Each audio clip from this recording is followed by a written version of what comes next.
Welcome back to Murphy's Garage. It's a beautiful day out here in western Colorado. I'm going to pick up this video where I left off last video, and that is with the 14 bolt coil and link conversion, along with doing some locker setup. Before I get started with that, I'm going to throw a few video clips of the Grand Mesa Jeep Club's annual Rock Junction event and Rocky Mountain Off-Road Expo, which happened this last weekend. So please stay tuned, like and subscribe to my channel. I appreciate it. Rock Junction on Friday. Got a good group. Looks like a very well equipped group for Billings Trail. This is Laura. She followed me on every obstacle all day. Did a great job driving. Very calm. Nice driving. This is Dan from Next Venture Motorsports in Grand Junction. They manufacture beautiful bumper, skid plate, and rock sliders for LJs and JKs, both aluminum and steel. Turn driver and come forward. You're fine. You're on the ground. Yeah. Oh man. I just don't think you're getting any more bound up than that.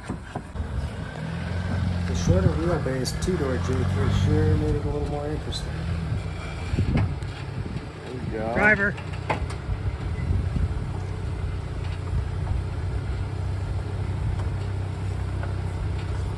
Nice and easy. Rear's coming up, the front will come down. Keep it driver a little bit. Woo. There you go. Tyler's done this a couple times, so probably doesn't need my help, that's for sure. Tyler's from Alcan Spring here in Grand Junction, Colorado. They manufacture leaf springs. These are equipped with their Orbitize, which really give them a lot of flex.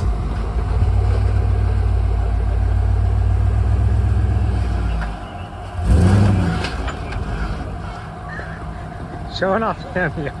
Pedal's a little touchy.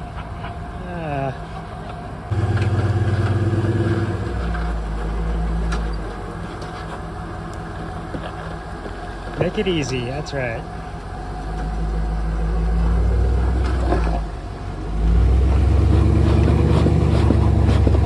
Park passenger. It'll slide around.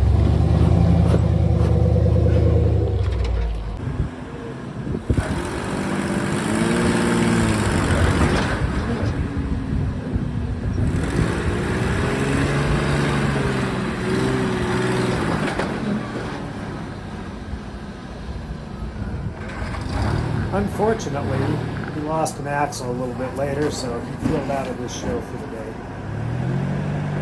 I purchased this axle truss from Barnes 4-Wheel Drive. I wanted this style of truss because of how I'm going to mount my spring perches, as well as I've decided to use a laid down tab on the top because I have a limited amount of room on top. I didn't have to make a bunch of critical measurements to weld this on. I knew where it was going to go. So I just burned it in, and now I can go on to the next modification. Here you can see the angle iron I welded to the top of the truss to equal the distance from center on that truss to allow for my tabs I'll be welding on the top. You can also see I added the caliper hangers, which are from Rough Stuff Industries.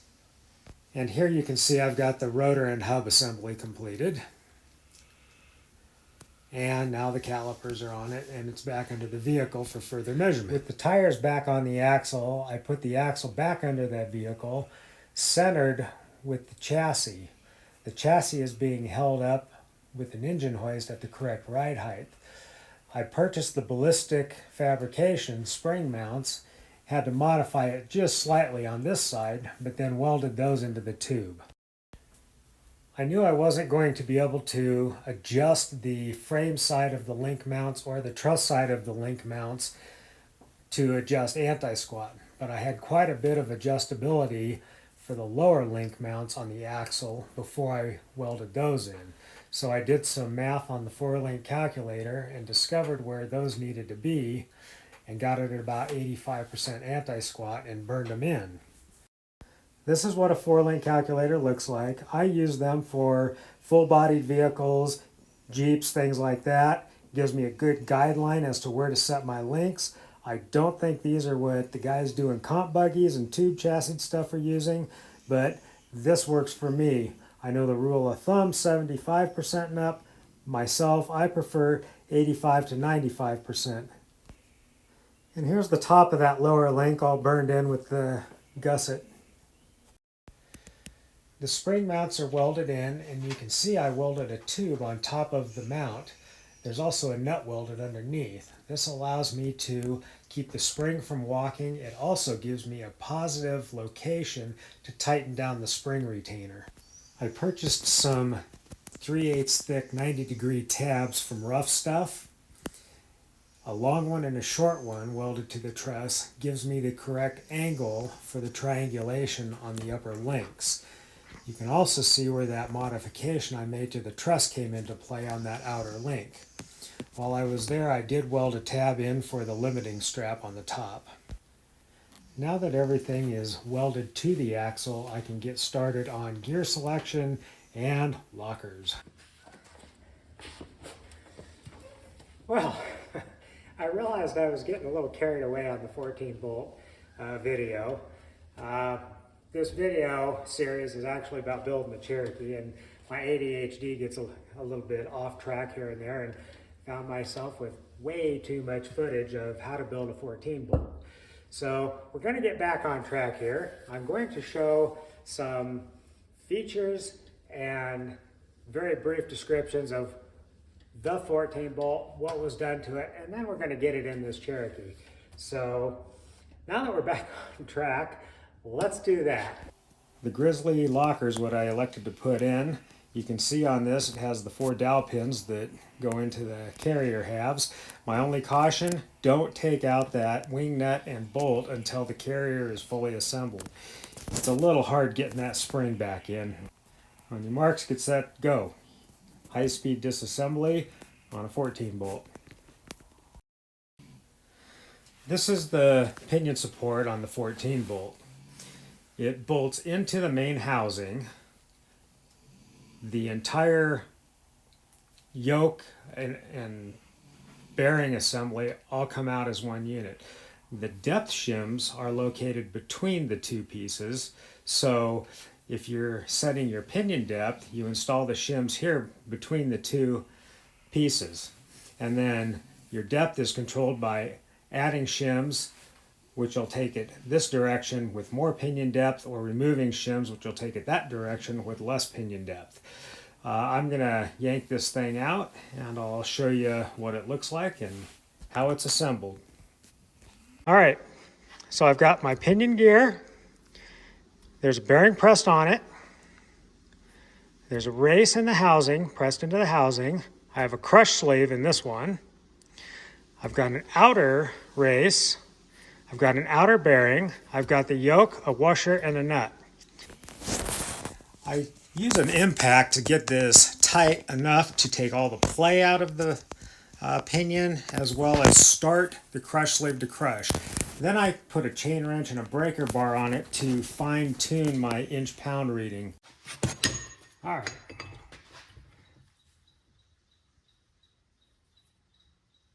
Torque this down about a little less than a quarter turn. I'm right at 8 inch-pounds on the inch-pound wrench.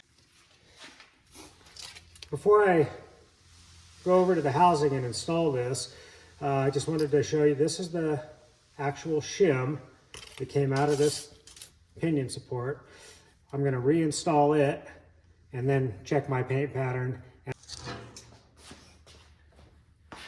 All right, getting ready to slide this back in.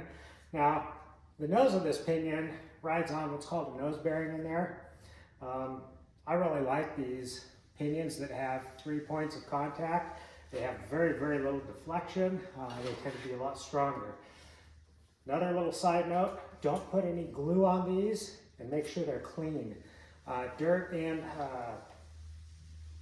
sealants will cause the pinion depth to change.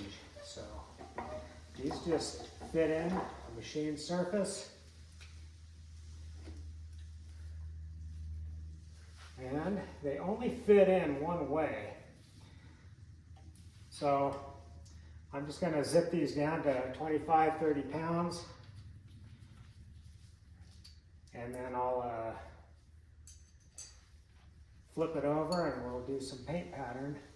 And I always say paint pattern, but what we're really checking for is the contact point on the gears to make sure they come in smooth and leave smooth. In the carrier side of a 14 bolt, we'll go over some of these features first. First thing, bearing caps, one on each side. I mark them. You can see there's a dot there. There's a dot on the housing. There's 2 dots here, 2 dots on the housing right there. You do a punch to do that so that I don't mix up the bearing caps. Those are line bored and you don't want to mix them up. It'll damage the rear end. This is the carrier chunk here. The ring gear is attached to the carrier. The carrier in a 14 bolt is a 2-piece carrier on most of them. Now there's full spools and gov locks that are different, but on most of them they're a 2-piece carrier. If you remove all the ring gear bolts, these 2 halves split apart, and inside there are spider gears, or in this case there will be a Grizzly Locker. You can also put mini spools in there.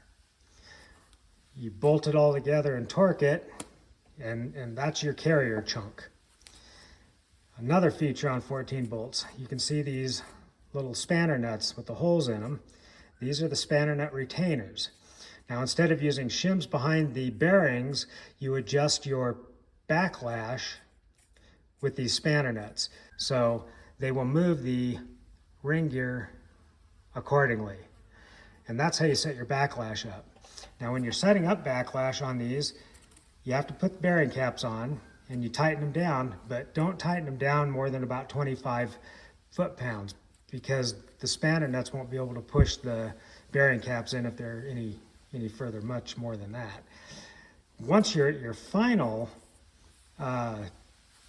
backlash and you've got everything set, then you can torque these to their final spec and put your retainer in and make sure you torque that down as well.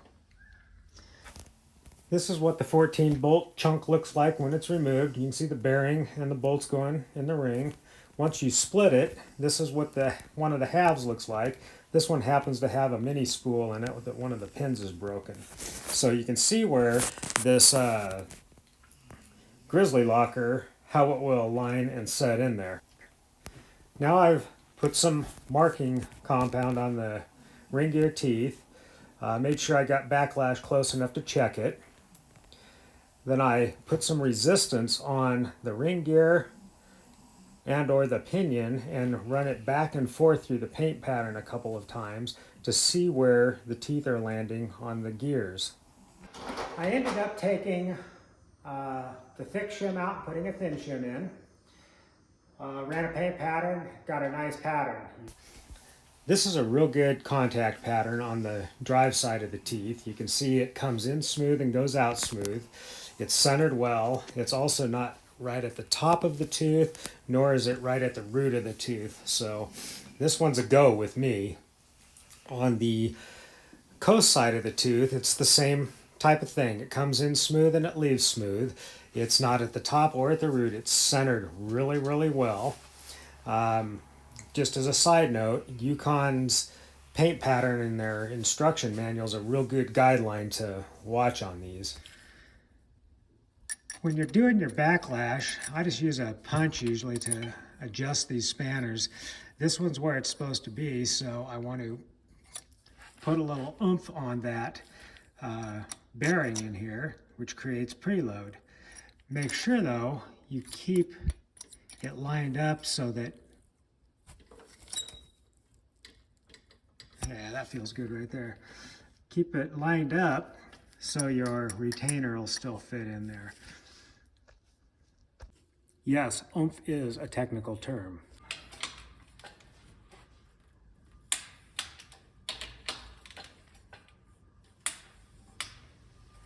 Torque wrench.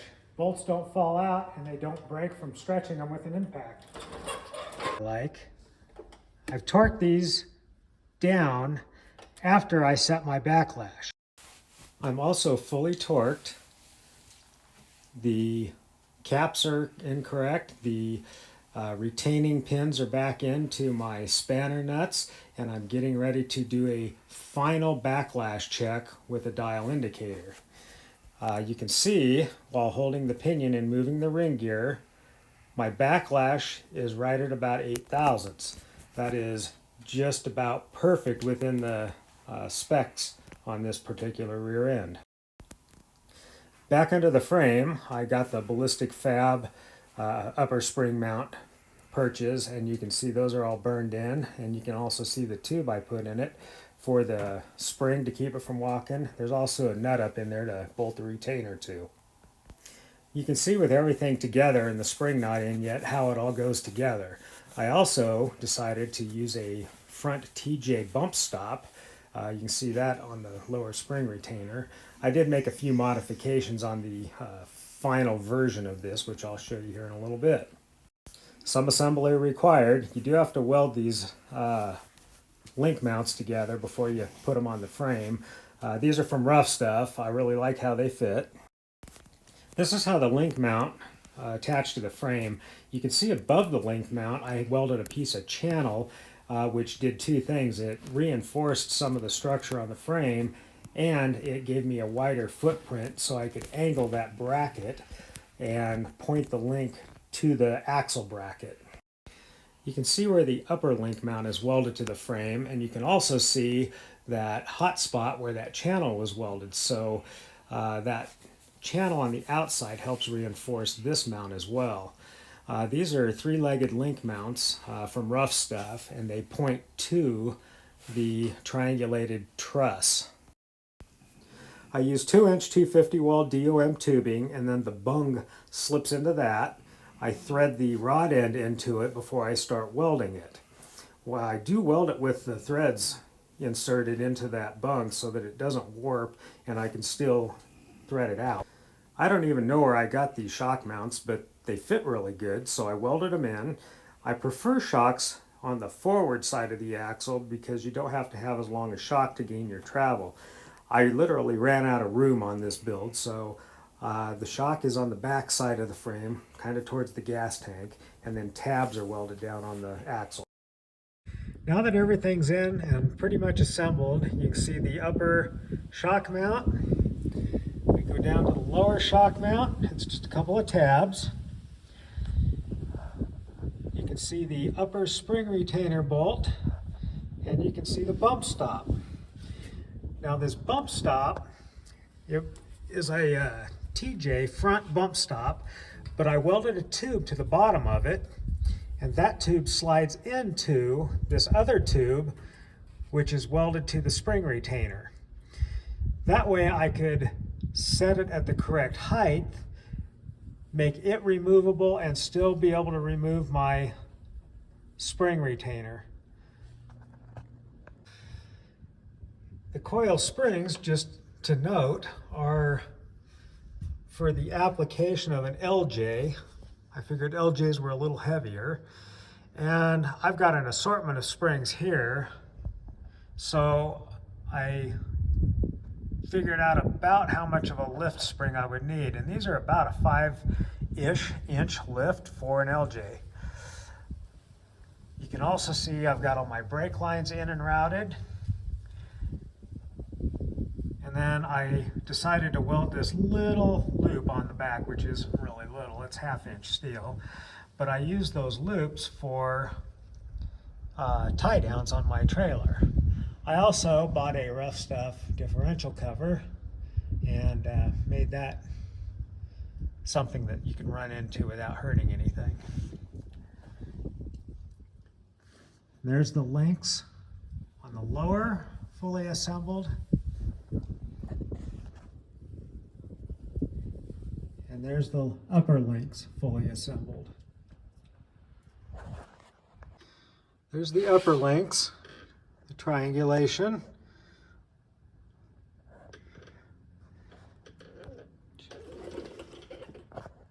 Everything all painted. The Barnes and Duro joints are all in.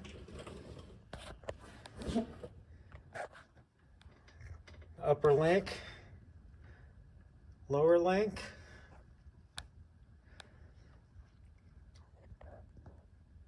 Sits right where it's supposed to. Another little worthy side note on these 14 bolts, I always drill out the yoke so I can use a U-bolt. I think they're a lot stronger. And this is a 1350 drive shaft with 188 wall tube.